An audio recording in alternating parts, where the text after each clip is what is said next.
Welcome to CGTN Live. I'm Din Yang. I'm now standing at the conference hall of the Shanghai Cooperation Organization annual summit in Qingdao, the eastern coast Chinese city.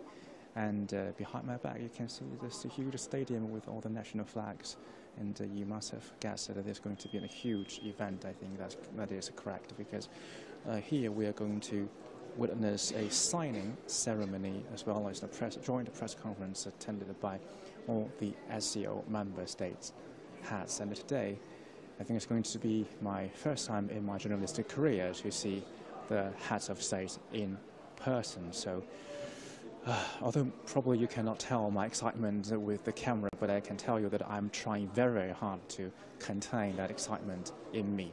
So this is my first time to actually set foot in this conference hall, so I cannot say that I'm familiar with all the settings or all the details here. So today I'm going to have a senior tour guide with me to give me a brief introduction about what is going to take place in this hall, and what those details, what those interesting settings mean, and allow me to introduce you CGTN's political as well as a foreign affairs correspondent, Ms. Su Yuting. Yeah. Miss, can you join me?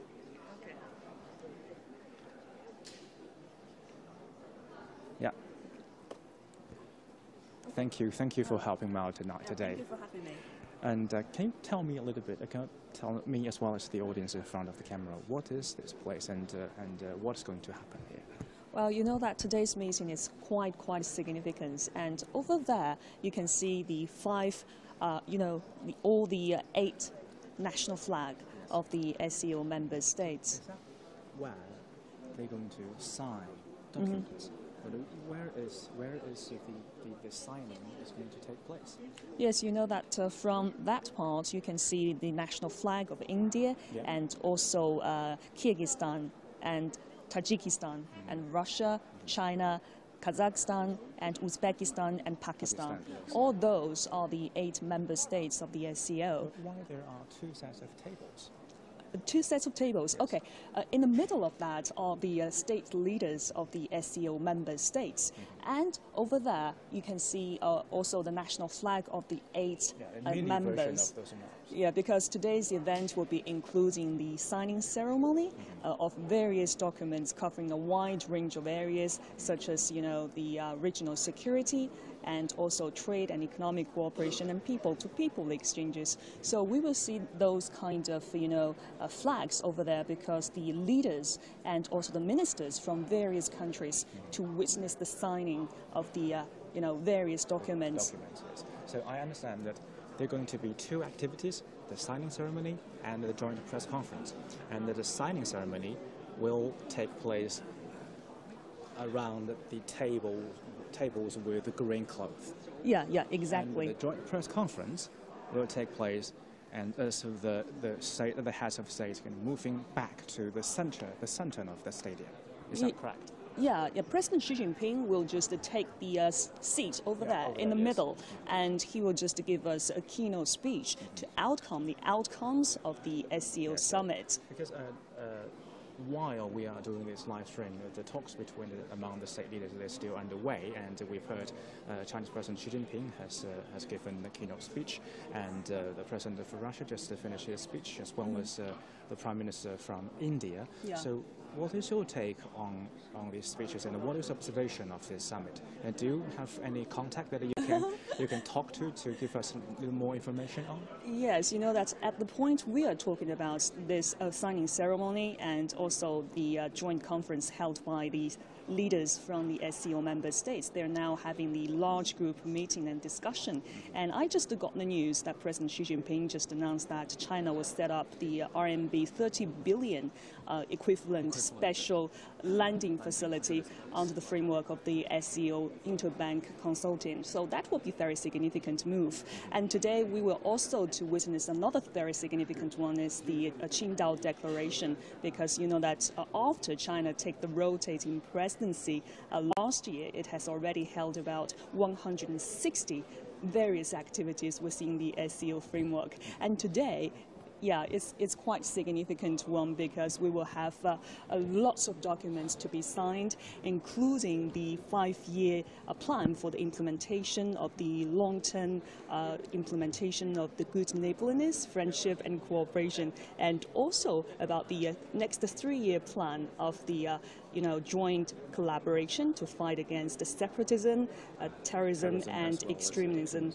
So. Yeah, I find us because we are not alone here. We are not the only 2 journalists working here in this hall, and I can see with this entire place is now it's full of reporters coming from all across the world. So have you talked to any of them about today's event? Yeah, of course. You know that today we can see lots of journalists have already been here. They want to make the good position to take the shots of this fantastic outcome. Trying to get the vantage point. Yeah.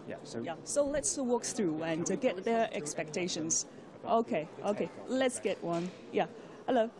I'm Su Ting from CGTN, and this is my colleague Yang Di, and we are doing a live streaming right now. So, could you please make a short introduction to the audiences about yourself? My name is Khaybar Akifi. I'm from Afghanistan, working for Sputnik News Agency, a Russian agency, and it's my first time in China, in Qingdao, this beautiful and nice city. I'm attending the summit of SCO leaders. Yeah, so the Qingdao summit is quite a significant one. Could you please tell us more about your expectation of the upcoming press conference held by President Xi and many other state leaders from the SCO member states? As I know, the leaders have also talked about Afghanistan, the situation in Afghanistan, security problems. So I hope that they will make a contact group for Afghanistan and to see the positive effects of this contact group. Yeah, well, thank you very much. We know that Afghanistan is one of the 6 dialogue partners within the SCO framework, and we will just boost cooperation in the regional security area. That's the foundation of the SCO.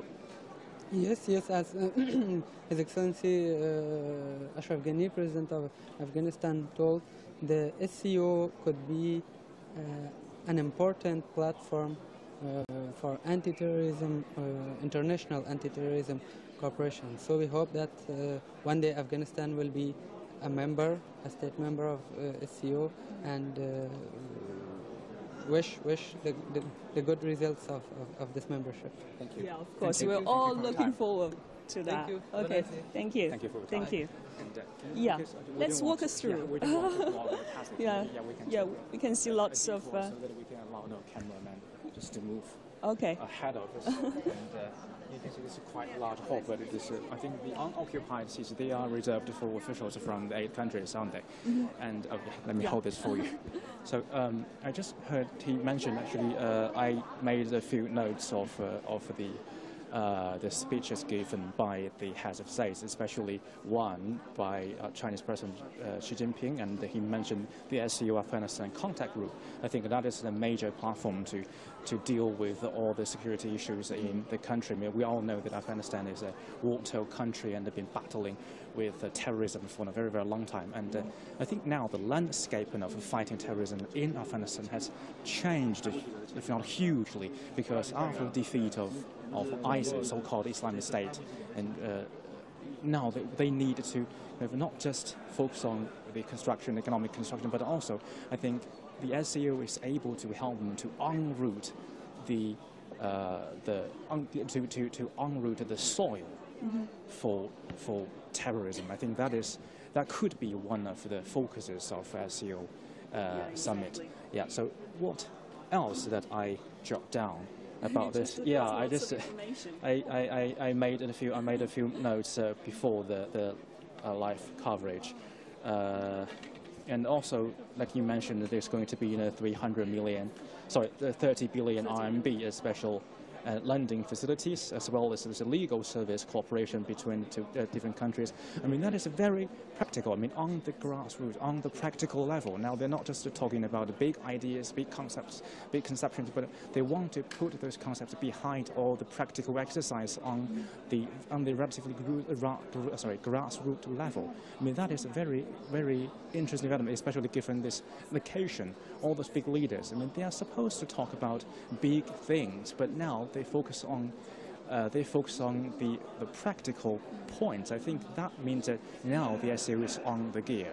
It really tries to push the ideas down in order to realize the promises they've made. So what your take on that? Well, you know that today's event is quite significant because you know that all the 8 member states of the SCO will be attending this signing ceremony, and also they will just witness the signing of various documents. And this one is the first SCO summit after the membership expansion of the SCO last year in Astana summit in Kazakhstan. I know you've been there. Yeah, and since the founding of the SCO summit in SCO member states in 2001. So this will be milestone, as Foreign Minister Wang Yi said previously. It will embark on a new journey for the SCO to open a new era for the bloc. Because China just pushed the vision into action, and it will include some of the very typical ideas. That's the building of community with a shared future for mankind, and also the establishment of the new type of major country relations, which are featuring the mutual respect and fairness and justice and win-win cooperation. So that will be added to the Shanghai spirit, yeah, which is basically, you know, under the principles of mutual respect, mutual trust, and mutual benefit. Those kind of things, and respect for the diverse civilization, and also pursuit of common development. So we were just seeing lots of documents to be signed later. And also, apart from the speeches given by Chinese President, and I also listened to the speeches by, say, the Indian Prime Minister Modi, and he mentioned a very grand idea. I put my note here. It's called SCECURE. Although it's just 6 simple letters, but they stand together. They stand for, I mean, all those beautiful things that we've been looking at in the world. I mean, S stands for security, E stands for economy, and C for connectivity, U unity, and R respect, and E for environment. I mean, such a grand combination of letters. Do you think they are mutual compatible with the Shanghai spirit? I think with the new membership has already been included into the India and Pakistan. The latest granted for the full membership as Yeah. You know, that's the basic principle for the Shanghai spirit is the mutual respect, and we are just cooperating under the framework of the SCO. So although India and Pakistan has many of differences, we just trying to make a consensus on that. So I think the upcoming, you know, outcomes which will be delivered by President Xi Jinping will just outline the future actions taken by the new membership to reach consensus and solve differences between each other. Thank you, Ms. Su. And now it's 12:26. I know that you are going to do a few interviews with officials from different countries, as well as you will do a live coverage for CGTN English channel as well. So thank you for helping me. Thank you for having me. It's a wonderful tour with you, and we're looking forward to seeing you on TV later. Thank you. Very much. And with that, I'm going to wrap up on today's live stream, and it's been a very interesting talk because this is my first time to be inside such a conference hall, waiting to see the heads of state from the big countries in the world. I mean, later with the CGTN, we will bring you a live coverage on all the big events that are going to take place inside this hall. So, if you have any questions, if you have any thoughts on the event, on the SCO summit, don't hesitate to leave those comments or the questions of yours all CGTN's social media platforms. And now you see we have at least 2 reporters here to help you to bring those questions out and to seek answers for you. So we will try our very best to help you to solve those questions of yours. So you can find us, you can contact us on YouTube, on Facebook, on microblog, Chinese microblog or Chinese Weibo, and also you can download an application to watch the whole event live on it, as well as if you don't have a mobile phone with you, which is not very likely, but if it so happens that unfortunately that you don't have a mobile phone with you, you can always stay tuning in CGTN on your television set and watch the entire coverage there. And yeah, with that, I'm going to wrap up today's live stream. Thank you for your company and thank you for your time. Don't go away. See you soon.